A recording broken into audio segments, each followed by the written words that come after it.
Yalah waktu ni sajalah nak pancing si Amir ni buat peneman. Meh. Malam ni kau tidur je lah dengan aku. Aku seorang-seorang ni nak tidur dalam bilik besar macam ni. Kau tidur sini je lah Kau guna bilik nombor 2 tu kenapa kau? Kau takut Waktu ni si Amir tu senyum sinis tau. Dah rasa macam waktu ni saya rasa macam nak sepak je dia ni laju-laju. Tapi saya sabarkan diri demi nak mencari housemate sejati lah waktu ni. Dan saya pun panaskan air kan. Buat instant coffee lah waktu tu. Buat sekali untuk si Amir ni. Nasiblah si Amir ni smoker juga. Jadinya malam tu berborak-borak lah kita orang berdua ni. Tentang kerja lah, family lah. Tak sedar. Tiba-tiba tengok jam dah pukul 12.30 malam. Tiba-tiba ada satu mesej masuk dekat handphone saya. Dia tulis apa? Esok pagi mungkin kami berlima kena balik PPD kejap. Nanti aku drop projektor dengan tools dekat depan pintu bilik kau nanti Bawah tu PS Amir. Dan saya waktu ni berderau saya baca. Dan saya tengok Amir yang dekat depan saya ni. Selamba je dia kan buat O dengan asap okok dia tu. Dan saya jadi blur lah. Mana satu yang betul ni? Dan saya reply, Meh, kau datang bilik aku kejap. Aku ada benda nak bincang ni. Jangan tanya banyak. Kau datang je. Tiba-tiba Amir yang depan saya ni bersuara. Kau dah kenapa kau? Muka pucat je. Macam nampak hantu je. Kau dah tahu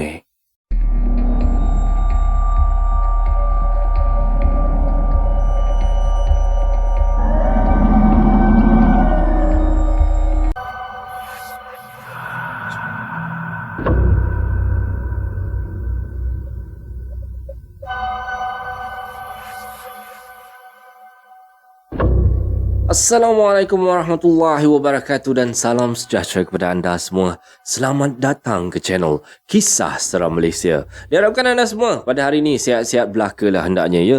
InsyaAllah. Okey, disclaimer. Semua kisah-kisah yang saya ceritakan dekat sini pada hari ini anda anggaplah sebagai satu hiburan sahaja. Jangan terlampau taksub ataupun terikut-ikut ya. Baiklah, sebelum kita bermula, marilah kita sama-sama berdoa kepada Allah Subhanahu Wa Taala. Bismillahirrahmanirrahim. Waja'alna min baini aydihim saddan wa min khalfihim sadda fa'aghshaynahum fahum la yubsirun. Amin amin ya rabbal alamin. Okey. Tanpa membuang masa lagi kali ni KSM nak ceritakan anda dua kisah. Satu tu agak panjang lah kisah dia. Kisah berkenaan dengan manager. Jadinya marilah kita terus ke video yang pertama dengan lafaz Bismillahirrahmanirrahim. Hasbunallah wa ni'mal wakil. Cukuplah Allah sebagai pelindung kami.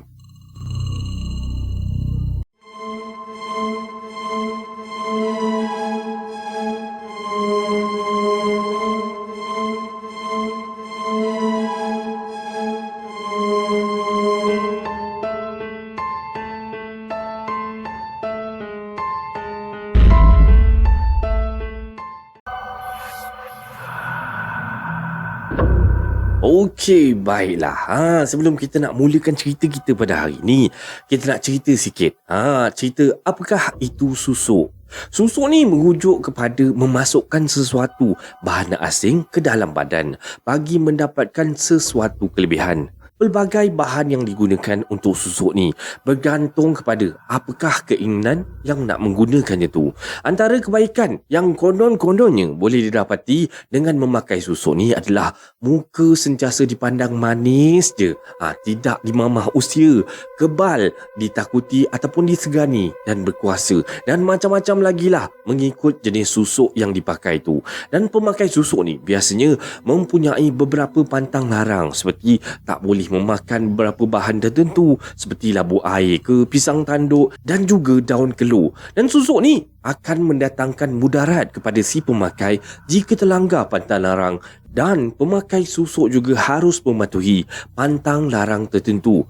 Meskipun ada yang mempercayai manfaatnya, susuk adalah haram dalam beberapa agama, terutama sekali agama kita, agama Islam.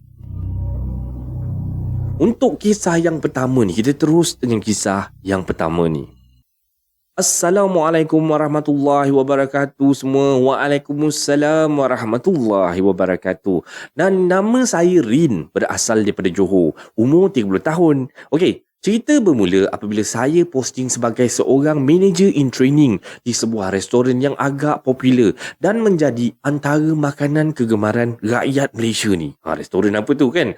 Dan restoran ini 24 jam dan ada drive-thru. Saya ni jenis tak pernah ambil pot sangat lah dengan benda-benda halus ni. Sebab tak nak fikir nanti terbawa-bawa sangat. Kan? Sampai masuk dalam alam mimpi pula nanti. Padahal ramai staf dekat situ banyak kali dah kena gangguan. Dan selalu sangat dengar cerita yang waktu shift malam lah yang paling seram. Tapi bagi saya ni, kalau tak nampak dengan depan mata sendiri, susah saya nak percaya.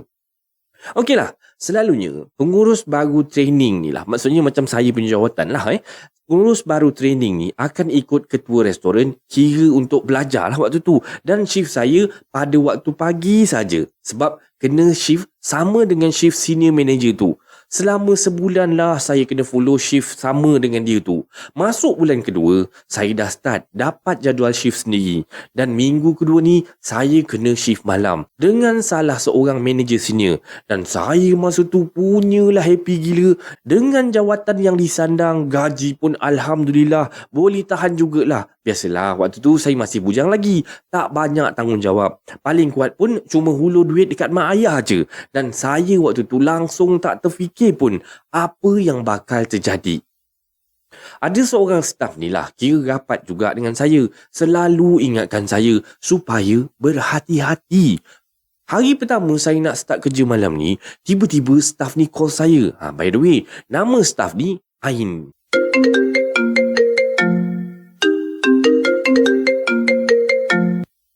Assalamualaikum, Miss. Miss, kau kena shift midnight ke malam ni? Waalaikumsalam. Ain Ain, hari ni aku kena shift malam lah. Shift midnight. Kenapa weh? Bukan apa, Miss. Saja nak ingatkan, Miss. Tempat ni kan, restoran kita kerja ni, keras sikit tau. Nak dekat belakang loading area tu. Hati-hati tau kalau kena kira stok ke apa ke. Sebab ramai dah kena kat situ. Alah, kau ni relax lah. Aku bukan kerja seorang pun. Kan senas pun ada. Oh, kau saja nak takutkan aku Miss ni. Tak ada masa lah kita nak takutkan Miss. Ni serius ni tau, Miss. Bukan main-main. Saya sendiri pernah kena kacau. Sebab itulah saya suruh Miss hati-hati. Yelah. Thank you, Ain. Rimankan saya. Nanti saya hati-hatilah. Okeylah. Saya nak siap-siap dah ni nak masuk kerja. Saya pun masuk kerja. Malam tu, senas brief lah dekat saya cara nak kira stok barang and then cara nak buat coding, apa semualah. Pendek kata, segala kerja yang saya kena buat ni, semua diterangkan dekat saya.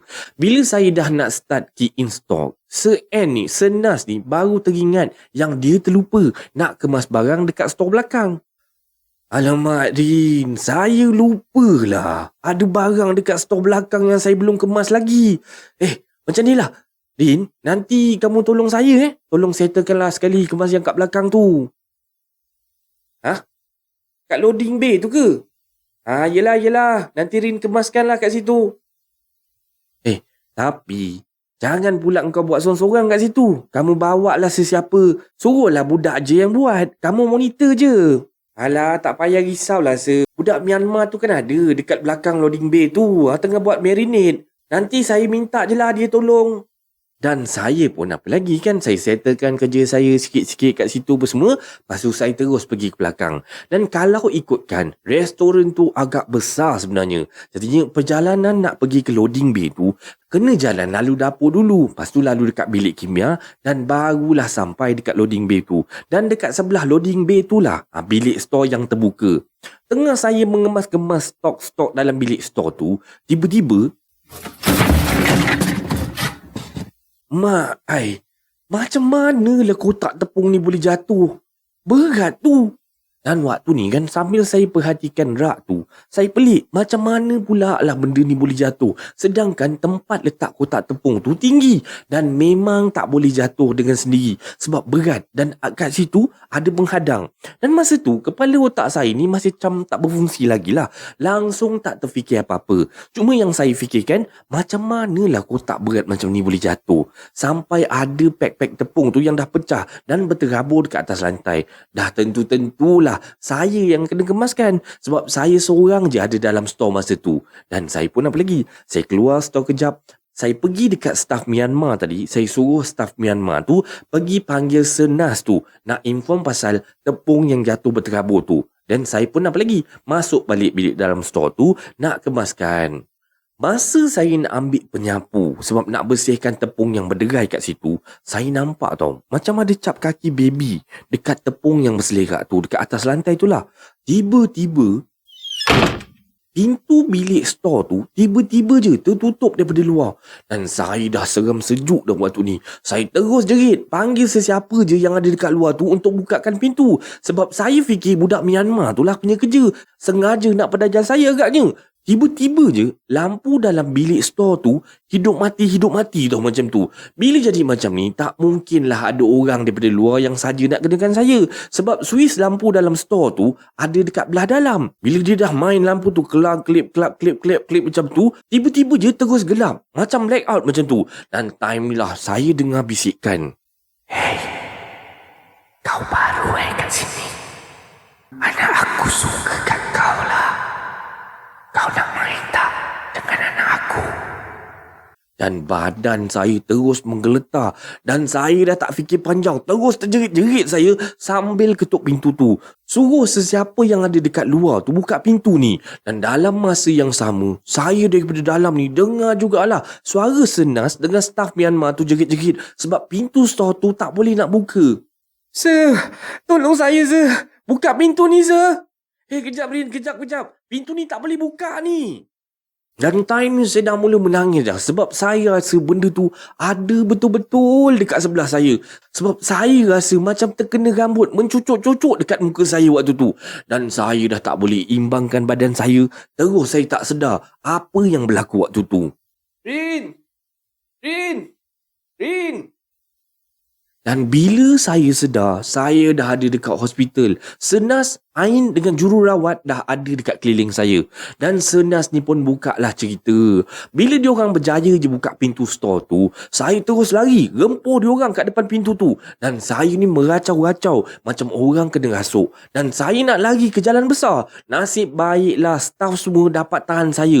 Dan lepas tu, saya terus jatuh pengsan. Dan saya memang betul-betul tak ingat apa pun yang berlaku. Dan Senas pun call lah family saya. Dan mak saya pun datang ke hospital dengan ustaz untuk nak pulihkan semangat saya waktu tu.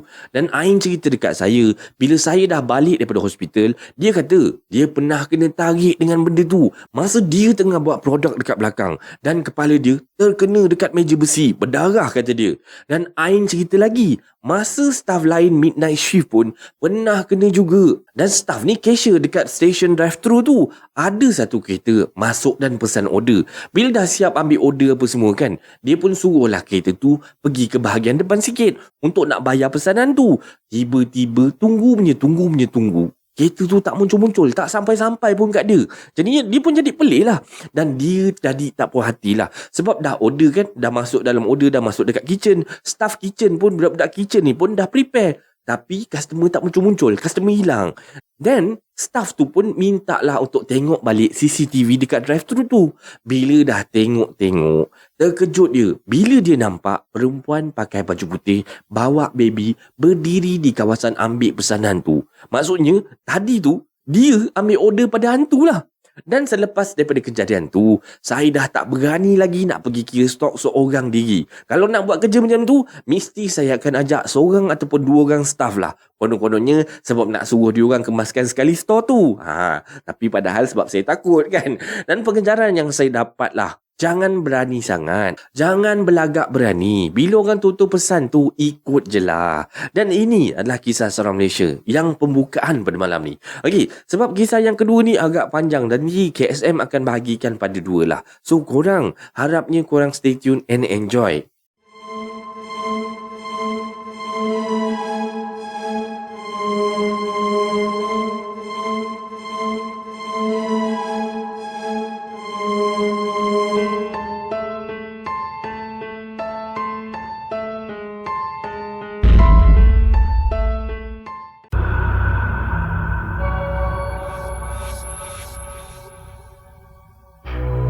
Okey, kita sambung berkenaan dengan susuk tadi.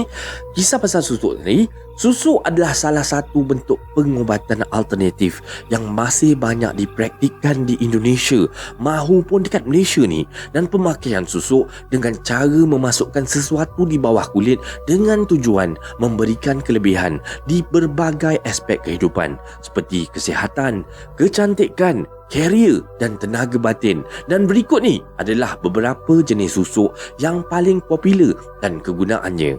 Okey, yang pertama kita nak cerita sini, susuk besi. Terbuat daripada besi ataupun benda padat lainnya. Ada macam-macam jenis besi yang biasanya digunakan untuk susuk besi ni. Dan susuk besi dikaitkan dengan berkemampuan untuk tidak terluka bila terkena sesuatu yang tajam. Okey, nombor 2, susuk emas. Terbuat daripada emas, biasanya ditanam di wajah pada bahagian dagu dan kening. Yang ketiga dan terakhir, susuk intan. Terbuat daripada batu berharga seperti susuk emas juga. Susuk intan juga ditanam di tubuh. Ini adalah orang kata yang paling-paling popular lah dekat Malaysia ni dengan Indonesia. Okeylah, kita sambung dengan kisah yang seterusnya. Assalamualaikum warahmatullahi wabarakatuh. Waalaikumsalam warahmatullahi wabarakatuh. Nama saya Zack dan saya nak cerita pengalaman saya sebagai pegawai sambilan harian PSH di Kementerian Pendidikan dalam sekitar tahun 2012. Iaitu selepas saya tamatkan degree saya. Saya diletakkan dalam sektor bahagian pendidikan guru BPG di bawah kursus literasi dan numerasi untuk para pelajar yang lemah dalam pembelajaran. Dan saya dilantik ala-ala sebagai event manager lah, khas untuk para guru seluruh Malaysia supaya didedahkan dengan lebih mendalam bagaimana nak handle student-student yang lambat pick up dalam pelajaran, terutamanya dalam bidang penguasaan matematik dan bahasa Melayu. Terima kasihlah sangat-sangat dekat bos cerita saya yang saya gelarkan sebagai Mr. S yang memberikan kepercayaan sepenuhnya kepada saya untuk menggalas tugas ni secara solo. Disebabkan jadual kami yang amat padat dan mengejar deadline yang diberikan oleh pihak kementerian ni, so saya ni banyaklah bekerja sambil berjalan di serata Malaysia, termasuklah Sabah dan Sarawak. Jadinya bermacam-macam lah kerenah guru yang saya jumpa dan pelbagai hotel yang pernah saya menginap. Dari sinilah pelbagai pengalaman yang saya timba walaupun saya hanya berjawatan kontrak sementara je. Kursus yang kami jalankan kebiasaannya dijalankan sekitar 4 hari 3 malam mengikut jadual dan jumlah guru pembantu yang kami gelarkan sebagai jurulatih utama JU. Tugas saya akan dibantu oleh pegawai daripada PPD dan dalam penyediaan modul dan membantu para guru dalam urusan kehadiran dan pengangkutan. Disebabkan saya ni daripada pihak kementerian, saya diberikan bilik single. Alhamdulillah sangat-sangat. Senanglah saya nak campak-campak baju saya. Yelah, tak ada roommate yang nak marah kan? Okey. Perjalanan tugas saya sebagai event manager bermula daripada kursus sebelah selatan membawa ke utara dan seterusnya ke negeri pantai timur.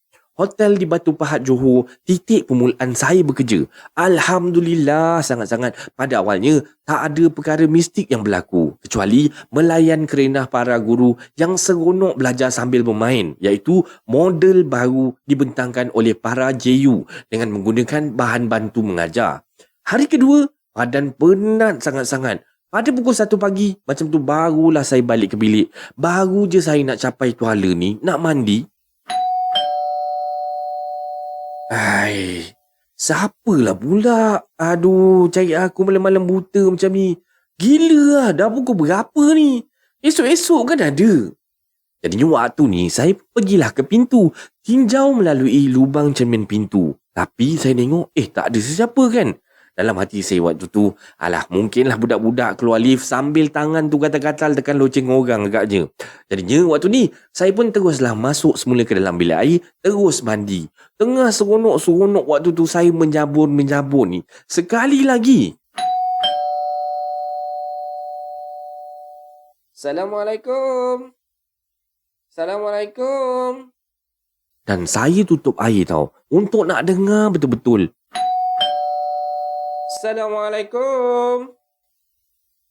Serius lah ada orang datang time-time macam ni. Jap. Saya dalam toilet ni. Dan saya pun capai towel dan terus menonong. Dengan bertawel je saya buka pintu. Tak ada orang lah.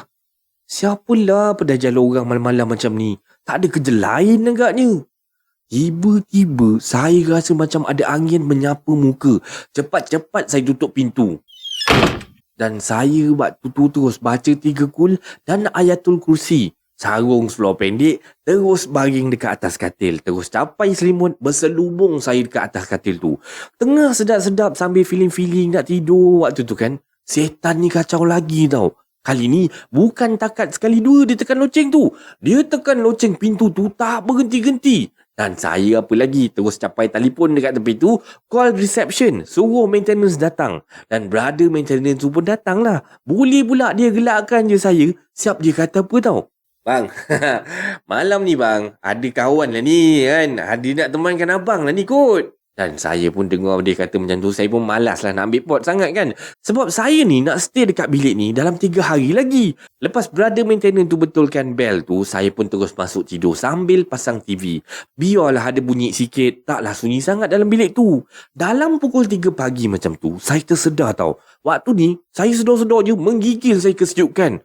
Saya sedar je, saya tengok selimut saya dah dekat bawah katil tu, jatuh ke bawah tu. Dan korang dapat bayangkan tak, selimut hotel ni macam mana dia punya tebal kan. Lagi satu, dia kan kalau selimut hotel ni dia selitkan kat bawah tilam tu kan, tak logik langsung selimut ni boleh jatuh ke bawah. Jadinya ditambah pula TV yang saya pasang tu mati tau time tu. Siapa pula yang tutup TV ni? Dan saya pula masa ni macam, malah lah nak fikir sangat kan. Malah nak fikir banyak-banyak. Saya tarik selimut tu, nak tarik lah naik ke atas katil ni. Bila saya tarik, macam tersangkut pula. Macam ada orang je kat dalam balutan selimut ni tau. Dan saya perhati je. Tengok kan. Tiba-tiba, selimut ni, dia macam bergerak sedikit tau. Terkejut saya. Terus saya berlari keluar sambil terpijak selimut tu. Kalaulah ada orang dalam tu, padanlah dengan muka dia kan. Sesampainya saya dekat lobi ni, dengan pakai seluar pendeknya, saya terus tanya petugas dekat situ. Korang beritahu dekat aku bilik 1701 tu ada apa? Dan budak tu geling kepala. Tandanya dia tak tahulah. Keluarlah seorang lelaki ni, yang lagak dia macam seorang manager, menenangkan saya. Dia ajaknya saya duduk dekat lobi tu. Dengan seksinya saya waktu tu, yelah dengan pakai seluar pendek yang tak menutup aurat tu, pergilah duduk dekat lobi hotel tu. Dia pun terangkanlah. Maaf cik, bilik 1701 tu sebenarnya tak ada apa-apa pun. Yang ada something tu dekat bilik sebelah bilik encik tu, 1703. Kami terpaksa bagi encik bilik tu kerana jadual yang tak dirancang. Program encik clash dengan program last minute lagi satu. Itu masalah dia cik. Kamu ni, macam mana hotel kamu ni? Kita orang dah deal dulu tau. Takkanlah sebab korang macam ni, saya pula kena duduk dekat sebelah bilik bergantu. Tak pasal-pasal pula saya yang kena ganggu. Dan setelah saya membebel dekat situ, akhirnya dia pun setujulah bagi saya bilik yang lain, yang jauh daripada bilik peserta-peserta yang lain. Bilik yang saya dapat ni dekat tingkat 20. Bilik 2001. Alhamdulillah, bilik ni tak ada apa-apa. Walaupun floor tu jarang saya nampak manusia, janji tak nampak hantu, dah cukup bagus dah. Okey, beralih pula cerita saya yang kedua. Cerita ni berlaku di Hotel S di Ipoh Perak. Tak boleh lah nak mention dekat sini. Kena saman pula nanti. Okeylah. Awal-awal lagi, saya dah rasa menyampah sangat tau dengan pengurusan hotel ni. Dah lah saya terpaksa hold cikgu-cikgu ni lepak dulu dekat lobi dulu. Sebab bilik tak siap-siap lagi. Kesian dengan cikgu-cikgu yang bujang ni. Tapi sungguh, zaman sekarang ni banyak cikgu yang lawa-lawa. Nasiblah abang ni kuat iman. Okey, berbalik pasal cerita dekat Ipoh kali ni. Akhirnya, kami pun dah menunggu punya lama kat situ. Kami pun dapatlah check-in. Dekat pukul 4 petang baru dapat check-in tau. Hangin saya waktu tu satu badan sebab jadual dah lari. Tapi disebabkan cikgu-cikgu ni semua bersemangat, maka saya pun turutlah bersemangat juga. Peristiwa seram saya berlaku, tak payah tunggu lama. Hari pertama je dah kena dah. Mungkin sebab saya ni banyak sangat memaki hamun pihak pengurusan hotel ni. Dalam pukul 12.30 malam waktu tu, selesai program apa semua, saya pun duduklah lepak sekejap dengan beberapa orang cikgu ni sambil hisap rokok saya lah. Sambil saya berborak tentang masa depan. Tak tahulah masa depan apa Tiba-tiba kami terdengar, "Tolong! Tolong!" Bunyi yang saya dengar tu bergema-gema daripada aras dua hotel tu dengan suara gelak dan suara takut seorang perempuan terus meremang badan saya. Dan saya tengok ada seorang cikgu ni jerit-jerit minta kami tolong dia. Dan katanya roommate dia tu kena rasuk. Jadinya bila dah nampak macam tu, bergegaslah kami naik ke bilik dia. Buka-buka je pintu bilik dia ni, terus nampak seorang cikgu perempuan dengan rambut kusuk masainya. Dia boleh bertinggi dekat atas meja solid. Kenapa? Kenapa kau bawa aku pergi tempat ni? Kenapa kau bawa aku pergi ke sini? Aku tak suka kat sini. Aku takut kat sini. Lebih kurang macam tu lah dia cakap. Dan saya buntu. Tak tahu nak buat apa. Saya pun minta lah berada hotel ni tolong panggilkan kaki tangan yang ada ilmu sikit dalam bab makhluk halus ni. Nasib baiklah ada seorang Pak Gad ni volunteer nak tolong. Dia baca sesuatu dan terus hembus ke arah cikgu tersebut. Dan cikgu tu terus rebah, pingsan macam tu. Dan Pak Gad tu cakap yang cikgu ni ada saka keturunan. Tapi tak kuat mana pun saka dia tu. Dan saka dia tu tak selalu kacau cikgu ni. Yang jadi masalahnya ialah kawasan hotel ni ada makhluk halus yang lain yang lebih kuat cuba nak dekat dengan cikgu ni. Dan saya call suami dia dan benarkan dia untuk bawa isteri dia pulang waktu tu. Selesai semua masalah dekat situ, saya pun masuk ke bilik dalam pukul 2 lebih lah waktu tu. Dan mata saya waktu tu tak mengantuk. Mungkin masih terkejut agaknya dengan situasi cikgu tadi. Tiba-tiba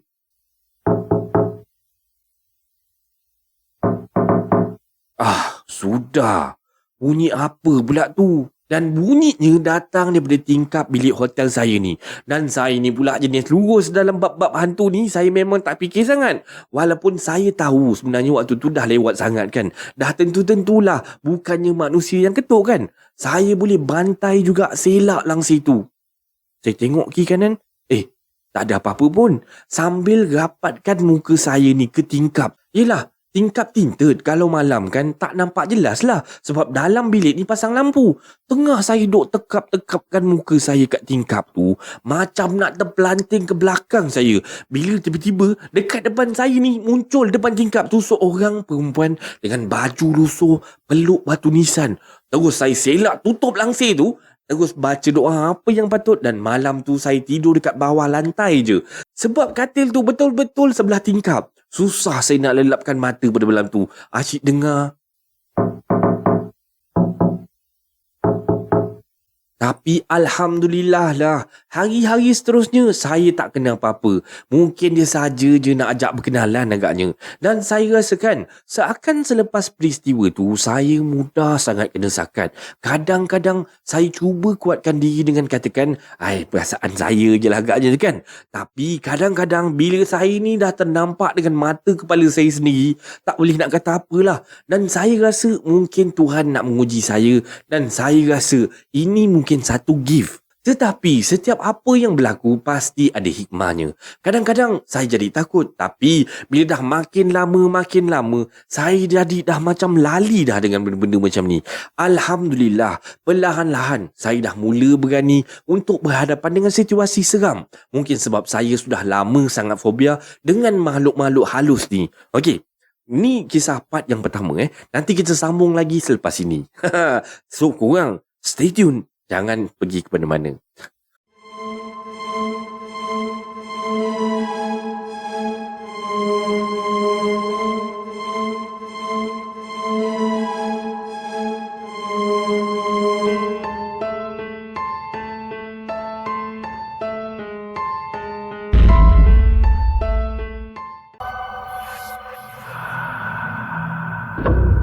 Okey, baiklah. Kita sambung lagi pasal yang susuk tadi.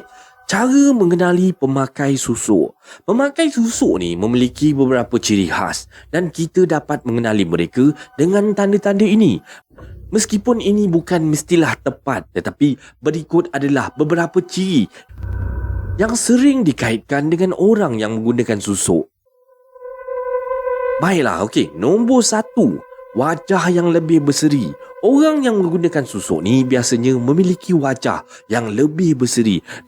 Dan susuk dikatakan memancarkan aura pada wajah sehingga terlihat lebih menarik daripada wajah sebenar. Orang yang menggunakan susuk biasanya memiliki pantang tertentu. Misalnya, tak boleh makan pisang tanduk, tidak boleh melintas di bawah ampayan dan hindari makanan tertentu. Beberapa jenis makanan seperti pisang abu dan labu air, daun kelor dan yang paling biasa kita dengar, sate. Kadang-kadang pemakai susuk ni dia akan berperangai pelik dan biasanya mereka ni akan kelihatan lebih menarik dalam gambar. Ketika dalam gambar wajah si pemakai susuk ni akan terlihat lebih flawless. Ingatlah wahai saudara-saudari sekalian, bahawa apa yang saya sampaikan ni berdasarkan bacaan saya saja. Tidak semua orang yang memiliki ciri-ciri ini mesti menggunakan susuk. Okey, sambungan kisah yang tadi ya. Kita terus dengan kisah yang tadi. Tugas saya sebagai PSH mula berjalan lancar dan saya teruskan program saya ni pergi ke Kedah, Kelantan dan Terengganu. Waktu ni, Alhamdulillah, sepanjang dekat situ program berjalan dengan lancar sekali. Dan saya sekali lagi diduga apabila saya jalankan program di Cerating, Pahang. Hotel pun bermula daripada huruf S juga. Dan saya rasa korang dapat meneka hotel yang mana saya maksudkan. Sebab rata-rata dalam blog banyak bercerita tentang kisah seram hotel ni. Untuk kali ni, saya sampai lambat untuk program kali ni. Dan saya turun flight dah dekat senja waktu tu. Nasib baiklah pihak hotel ni sediakan driver untuk mengambil saya dan bawa saya ke hotel.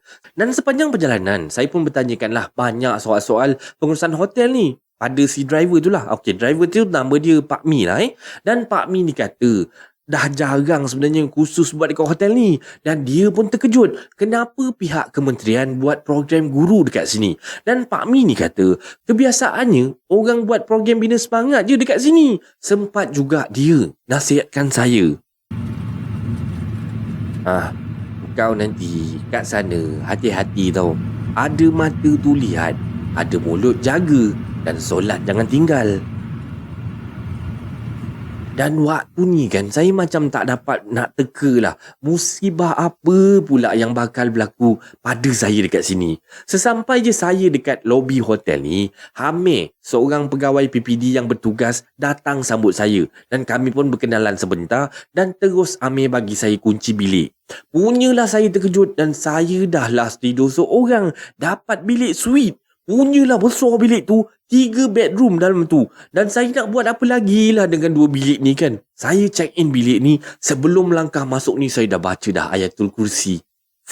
Bila buka je pintu bilik tu, memang besar gila, mewah gila bilik ni. Tengok tilam dia, nampak punyalah selesa kan. Dan hajatnya waktu tu, niatnya nak baring sekejap je. Tapi tak sedar, saya dah terlena dah dekat atas tu. Bangun-bangun je, jam dah hampir pukul 9.30 malam dan saya pun berjalanlah pergi ke ruang tamu. Tadi aku rasa aku tak buka pun sliding door dekat balkoni ni. Bila masa pula terbuka? Siapa pula yang buka ni? Lantaklah. Dan saya pun terus ambil phone saya, call si Amir. Dan Amir cakap program dah start pun, dah separuh jalan pun dah. Dan kalau saya nak makan malam, pergilah dulu. Amir dah minta pihak hotel untuk closing lewat sedikit untuk dinner tu. Dan saya pun apa lagi, capai barang apa yang patut semua pakai-pakai elok sikit, nampak kemas sikit. Saya teruslah ke lobi mencari kafe yang disediakan untuk dinner tu. Selesai makan malam, saya pun tinjaulah sedikit, lebih kurang kan program yang mana yang dah nak habis dah pun waktu tu. Syukurlah PPD Pahang ni baik-baik belaka diorang ni. Langsung tak kata apa pada saya. Dan tenaga kerja yang diorang bawa ni dah banyak dan dah cukup untuk jalankan program pada malam tu. Dan saya nyalakan rokok dan berdiri dekat tepi balkoni dewan tu sambil mata ni memandang ke pantai. Tiba-tiba, dan saya pandang bawah. Saya nampak ada sampan tengah menyusu masuk ke anak sungai. Mungkin baru balik mengail agaknya ni kot. Dan view pantai hotel ni bagi saya memang sangat-sangat cantik. Dengan ada laluan anak sungai terus mengalir ke laut. Dan pasar kecil dekat sebelah hotel ni. Mungkin bunyi tadi tu datang daripada pakcik dalam sampan tu lah agaknya. Terlepas rokok saya ni, bila tiba-tiba ada tiupan dekat telinga saya daripada arah belakang. Saya toleh ke belakang, tengok tak ada apa-apa pun. Apa benda ni? Mungkinlah perasaan saya je kot waktu tu. Dan saya sambung perhati balik semula pakcik tadi tengah mendayung sampan. Dan saya jerit dekat pakcik tu. Cik, banyak ke dapat ikan malam ni? Tapi pakcik tu senyap je. Pakcik tu langsung tak layan. Dan sekali lagi jantung saya berderau bila si Amir ni tepuk bahu saya. Engkau ni Amir buat aku terkejut je lah. Engkau boleh tahan juga engkau ni baru je check in. Pandai engkau ngurat awet reception hotel ni engkau ni awet reception mana pula ni? Kau jangan nak buat lawak boleh tak? Bila masa pula aku mengurat awet hotel ni? Mandai je lah engkau ni Kunci bilik ni tadi pun kau yang bagi. Tadi aku nampak lah kat belakang kau tadi ada perempuan pakai baju reception hotel. Dan kau ni dua-dua tadi pandang ke arah laut. Dah lah. Kau ni Amir. Tak payahlah cakap lagi. Kau penat sangat agaknya ni. Malam ni kau tidur awal tau Amir. Dan saya pun terus ajak si Amir ni masuk balik ke dalam dewan. Dan masa dalam dewan ni, saya rasa macam kena perhatikan je tau. Tapi saya malas layan perasaan waktu tu. Saya buat bodoh je. Dan dalam hati saya rasa, masak aku macam ni. Malam ni mesti aku kena ni. Lantaklah. Kau nak kacau aku, kau kacau lah. Habis saja program pada malam tu, ada seorang cikgu panggil saya dan dia kata nak jumpa saya kejap dekat belakang dewan tu. Cikgu, ada apa tu? Cik, serba salah saya nak cakap ni sebenarnya. Tapi saya kena cakap juga sebab benda tu macam nak mengganggu cik je saya nampak. Kenapa cikgu? Kenapa ni? Ada apa? Cikgu cakap je lah. Saya okey je lah. Cikgu cakap je. Kenapa cikgu? Macam ni lah Saya terus terang je lah Jujur saya cakap. Saya sebenarnya nampak ada budak lelaki duduk dekat atas bahu cik ni. Dari start cik masuk dewan ni sampai sekarang ni pun dia masih lagi ada kat situ. Terperanjatlah saya. Dan saya tak tahu sama ada nak percaya ataupun tak apa yang cikgu ni cakap. Rupa dia macam mana cikgu? Cikgu tahu tak macam mana nak halau dia? Dan waktu ni, cikgu tu geleng kepala je. Saya memang boleh nampak benda-benda halus macam ni. Tapi saya tak tahu macam mana nak halau dia. Tapi nampak gayanya macam ada yang lain lagi ni. Tak apalah cikgu, tak apalah. Terima kasih banyak-banyak sebab sudi beritahu saya. Nanti selesai program ni, saya pergilah ke Darul Syifa. Buang benda ni. InsyaAllah. Terima kasih lah cikgu. Dan lepas tu saya teruslah masuk ke dalam bilik. Pasang TV dekat ruang tamu. Dan saya tak tahulah kenapa malam tu saya tak mengantuk. Sebab mungkinlah tadi ni saya dah tidur sekejap kan agaknya. Tiba-tiba saya nampak air daripada pipe sinki ni terbuka tau. Saya senyap je tau. Saya kuatkan volume TV. Buat macam tak layan. Kedudukan ruang tamu dengan dapur ni sebelah-sebelah je. Kiranya sofa tempat saya duduk ni membelakangi dapur. Tiba-tiba pintu peti air sebelah terbuka sendiri. Saya toleh. Tak ada sesiapa pun kat situ. Bulu roma saya ni dah berdiri waktu ni. Tak ingat dunia punya berdiri. Tapi saya kena lawan juga perasaan takut ni. Sebab saya sedar manusia adalah semulia-mulianya ciptaan Allah. Bam! Pintu peti air tutup balik. Tiba-tiba sliding door pula bergegar.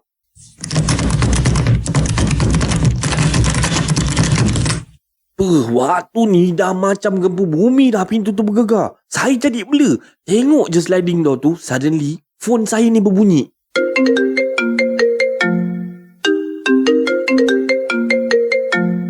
Lah, Amir rupanya. Assalamualaikum.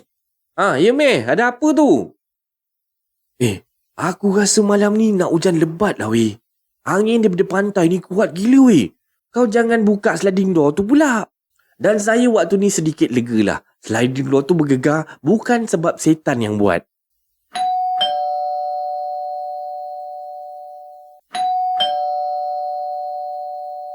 Saya buka-buka je pintu ni. Amir terus masuk tau. Weh, aku naik seram lah. Sliding door bilik aku pun bergegar ni. Alah, relax lah, Meh. Kita kan dekat pantai timur. Angin sini memang kuat. Tak macam dekat PD tu. Sebab sebelah sana tu Selat Melaka. Terlindung dengan Indonesia. Dekat sini kan lautan terbuka. Macam tu lah angin dia memang kuat sikit. Dan Amir pun waktu ni buat muka blur tau. Dan saya sambung lagi. Yalah, waktu ni sajalah nak pancing si Amir ni buat peneman. Meh.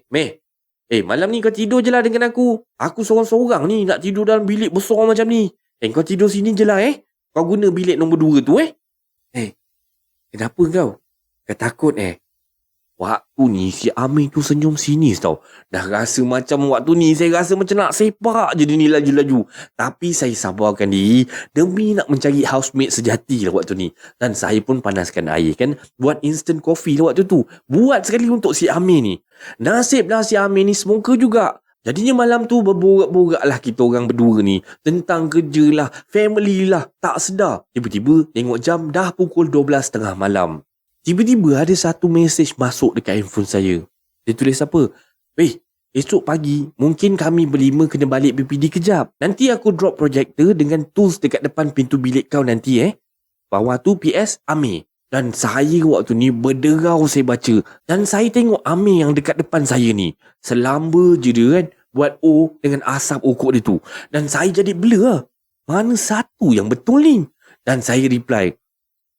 Meh, kau datang bilik aku kejap. Aku ada benda nak bincang ni. Jangan tanya banyak. Kau datang je.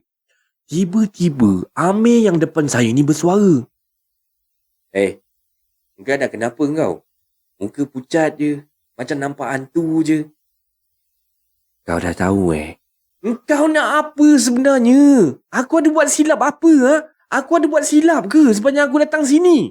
Tapi waktu ni dia senyum je tau. Dan waktu ni saya boleh pula terpandang pintu tu. Dan bila saya pandang dia balik, for sure lah benda tu dah hilang kan. Memang menatang sungguh menatang ni kan. Dan saya buka je pintu bilik ni. Tak ada orang pun. Dan saya cek balik phone saya.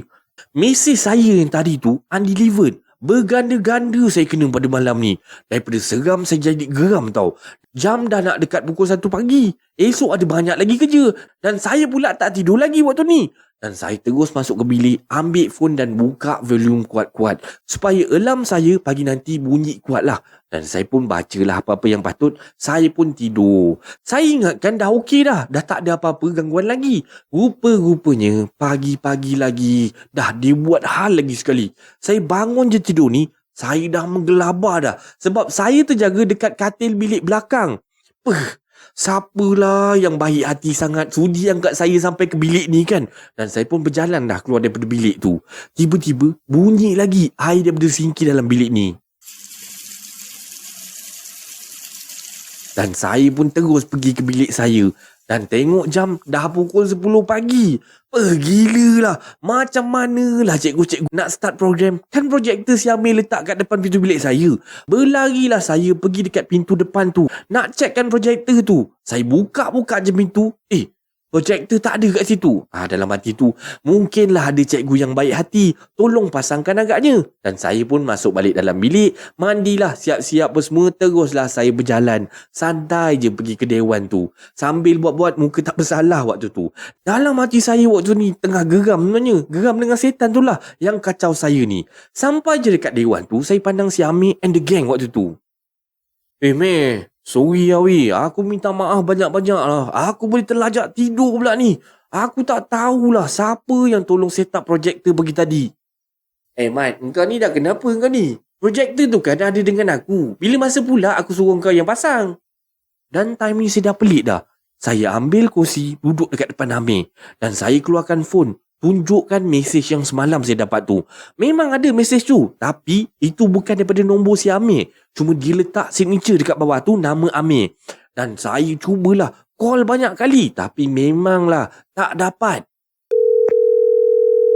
Your call has been forwarded to an automatic voice message system. 0. Terus saya cakap. Aku tak kisahlah korang nak cakap aku penakut ke apa ke. Daripada malam ni sampai malam akhir, aku tidur bilik korang boleh tak? Bilik aku ni macam ada sesuatu lah. Ada something wrong lah. Malaslah aku nak cerita. Nanti korang takut pula. Boleh kan aku tidur bilik korang? Nasib baiklah budak-budak ni kasih. Alhamdulillah, selepas peristiwa malam tu tak ada lagi gangguan kuat kena dekat saya. Cuma saya tak tahulah sama ada betul ataupun tak, staf-staf dekat sini ada beritahu pernah terjadi ada staf dekat hotel ni bunuh diri. Wallahualam. Tapi saya geram sangat dengan pihak hotel. Kenapalah korang ni tak panggil ustaz? Tolong buangkan makhluk halus dekat sekitar hotel ni dan pagarkan keliling supaya pengunjung-pengunjung yang datang ni tak adalah dia orang ni kena gangguan. Banyak sebenarnya hotel-hotel dekat Malaysia ni yang terkadang buat saya berfikir, hotel besar tapi tak nak maintenance, facility tak nak jaga, housekeeping buat ikut suka hati, ikut dan je kan. Dan tugas saya dekat Borneo dengan Sarawak pun agak mendebalkan juga. Tapi syok dekat sana sebab masyarakat dekat sana peramah. Kesian jugalah dengan cikgu-cikgu yang ada dekat sana tu merayu-rayu diorang ni minta transfer balik ke Semenanjung. Tapi apakan daya saya ni tak ada kuasa nak nolong diorang ni. Dan apa yang saya ceritakan ni adalah sebahagian daripada pengalaman saya. Semoga korang semua tu berhati-hatilah jika nak stay dekat mana-mana hotel. Okey, dengan ini berakhirlah kisah seram Malaysia pada malam ni. Sebelum tu, kita sambung sikit pasal hukum menggunakan susuk. Menurut agama Islam, penggunaan susuk adalah satu perbuatan yang diharamkan. Penggunaan susuk melibatkan memasukkan benda asing ke dalam tubuh dengan tujuan mendapatkan manfaat tertentu. Ini adalah dianggap sebagai bentuk syirik, iaitu seperti meminta kekuatan ataupun manfaat daripada makhluk-makhluk selain daripada Allah. Dan Islam mengajarkan kita supaya bergantung sepenuhnya pada Allah Subhanahu Wa Taala dan memohon pertolongan hanya kepadanya. Oleh itu, sebagai seorang Muslim, disarankanlah untuk menghindari penggunaan susuk dan hanya bergantung kepada Allah Subhanahu Wa Taala. Okeylah. Dengan ini berakhirlah kisah seram Malaysia pada malam ni. Okey, sebelum kita akhiri kisah seram Malaysia pada kali ini, kita letak disclaimer dulu. Semua kisah-kisah yang saya ceritakan kat sini pada hari ini anda anggaplah sebagai satu hiburan sahaja. Jangan terlalu bertaksub ataupun terikut-ikut ya. Sebarang komen, like dan share daripada anda semua amat-amatlah dihargai. Terima kasih kepada yang dah sudi subscribe di channel Kisah Seram Malaysia ni. Dan yang masih belum tu, bantulah saya dengan menekan butang subscribe, like dan sharekan video ini kepada kawan-kawan anda. Sokongan daripada anda semua adalah ibarat satu pembakar semangat buat saya untuk terus berkarya agar saya terus berusaha untuk membuat banyak video-video yang baik, yang menarik dan berkualiti untuk anda semua tonton, insya-Allah. Jadinya yang baik itu datang daripada Allah Subhanahu Wa Taala dan yang buruk itu datang daripada kelemahan diri saya sendiri. Dan saya akhiri kisah seram Malaysia pada kali ini dengan lafaz Assalamualaikum warahmatullahi wabarakatuh. Thank you so much for your support. See you next video. Take care guys and God bless you.